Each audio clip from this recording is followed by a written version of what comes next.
E aí, tá gostando dos relatos? Então o que você acha de deixar um like aí no vídeo, hein? Gosta dos relatos? Deixa o seu like, mesmo que seja nos cortes.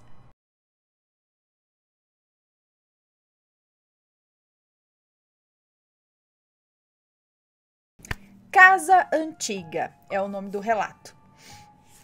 É isso mesmo? E eu coloquei aqui, peraí, gente. Isso, relato Casa Antiga. Acho que eu vou deixar aqui só como Casa Antiga, né?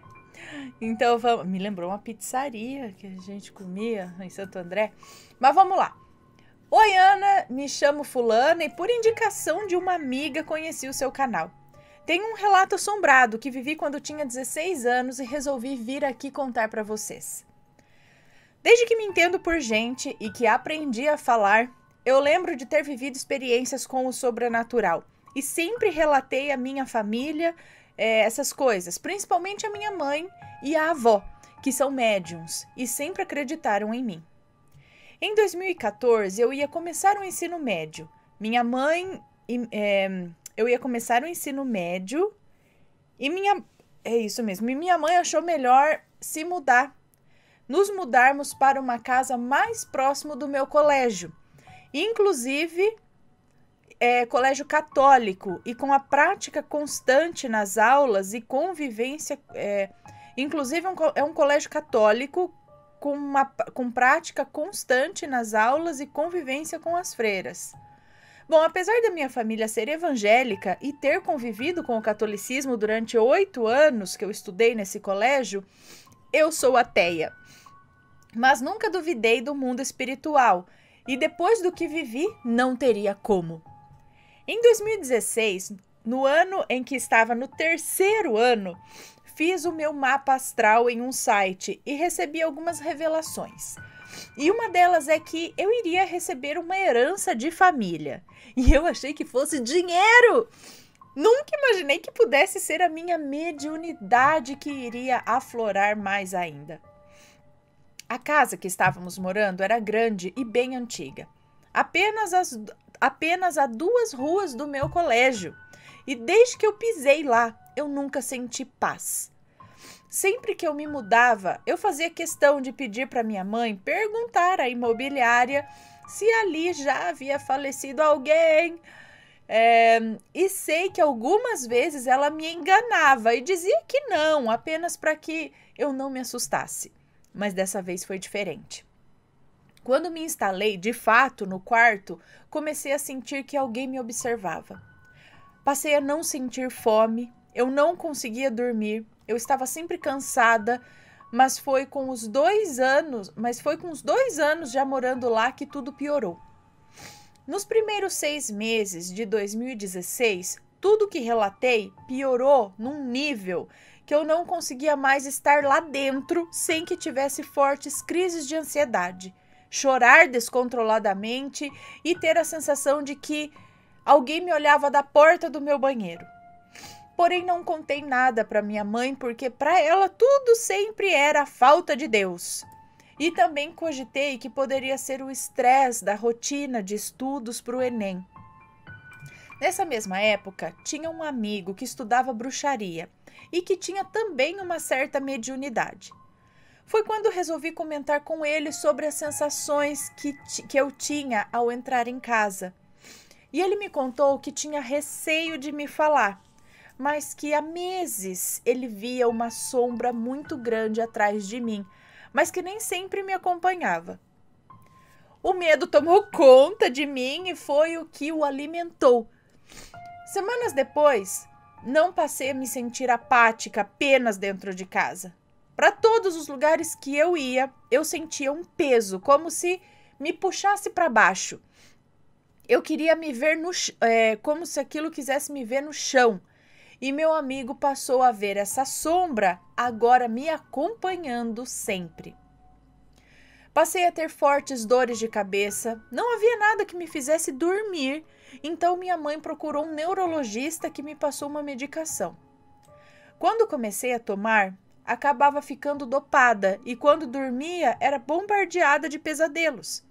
Eu sonhava com várias pessoas e coisas rondando a casa, como se estivessem presas ou não quisessem sair dali. Eu escutava vozes nítidas conversando sobre mim, até coisas que apenas eu poderia saber sobre questões emocionais e tal. Em um dos sonhos, tive a visão de uma dessas coisas que vivia na casa. Era um ser sobrenatural, de pele esbranquiçada, cheia de feridas, com olhos que nunca piscavam e uma boca com dentes muito afiados, e sempre sorrindo.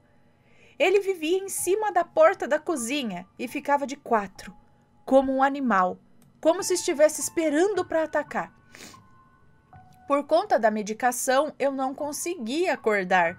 Só despertei do pesadelo quando amanheceu e já era hora de ir para a aula. Na noite seguinte, eu tive tanto medo de sonhar com mais coisas ou até com a mesma figura que eu não tomei o remédio. Passei a noite em claro. Mas para o meu desespero foi como estar no pesadelo. A janela do meu quarto dava para o quintal e passei a noite ouvindo pegadas, como se alguém estivesse correndo. Eu ouvia batidas fortes na janela e ouvia risadas que me arrepiavam inteira.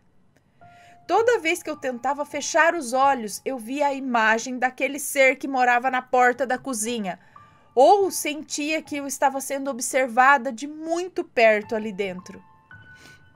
Foi quando eu decidi que eu ia contar para minha avó. Pedi para que me levassem até a casa dela e assim que entrei em sua casa percebi que todos os sintomas que eu vinha sentindo há meses e que estavam ali até eu sair do carro tinham ido embora. Antes que eu pudesse falar, ela mesma me disse: aquilo que te acompanha aqui não entra. Ele sabe que o Senhor é o dono da casa. E eu comecei a chorar e ela pediu que eu tivesse calma e contasse tudo a ela. Contei com todos os detalhes e ela me explicou que a minha mediunidade estava se aflorando, que precisava tomar cuidado e mesmo sem acreditar era para eu orar para que ao menos o que eu sentia na casa fosse amenizado. Assim que entrei no carro, a presença já estava de novo grudada em mim e parecia que 3 vezes pior do que de quando eu havia saído de casa. Cheguei no meu quarto e tive a surpresa de encontrar todas as portas do meu armário abertas e a porta do banheiro, que só fechava por dentro, trancada. Foi preciso que o meu tio arrombasse a porta, mas ali eu já senti que o que quer que estivesse morando comigo, lá ficava naquela posição, na porta do banheiro, porque ali tinha uma visão ampla de todo o quarto. Eu já estava no final do ano, já tinha feito o Enem e perto da minha formatura. Eu já estava no final do ano, já tinha feito o Enem e estava perto da minha formatura. A história já tinha corrido por toda a minha família e em 2 ocasiões que uma tia veio me visitar e entrou sozinha no meu quarto, ela ficou trancada mesmo sem ter passado a chave e sem conseguir sair do quarto. O medo passou a tomar conta não só de mim, mas também da minha mãe. As noites iam passando e se fechássemos as portas dos quartos para dormir, ouvíamos batidas incessantes a noite inteira. Mas se deixávamos as portas abertas, tínhamos a sensação de estarmos sendo observadas. No dia que eu saí da casa da minha avó, não teve uma noite sequer que eu deixei de orar. Eu dormia com uma Bíblia debaixo do travesseiro e andava com um terço dado pelo meu colégio para todo canto rezando. Foi quando, depois de ter finalizado os meus estudos, minha mãe decidiu que estava na hora de se mudar. Ela via nitidamente que nada que tentávamos fazer surtia efeito. Ana, quando terminamos a mudança e nunca mais pisei naquela casa, tudo melhorou. Eu tive ainda alguns pesadelos durante alguns meses, como se a casa me chamasse. Eu via todas as figuras que moravam lá dizendo que o meu lugar era ali e que não devia ter saído, que eles iriam me buscar. Semanas depois, já estando na nova casa, minha mãe precisou voltar para devolver as chaves para a imobiliária. Saímos antes mesmo do prazo que nos deram para a mudança. Assim que minha mãe abriu o portão da casa para esperar a moça que pegaria as chaves, um dos vizinhos lhe abordou, falando que era uma pena que tínhamos nos mudados e que a dona Teteia devia estar muito triste.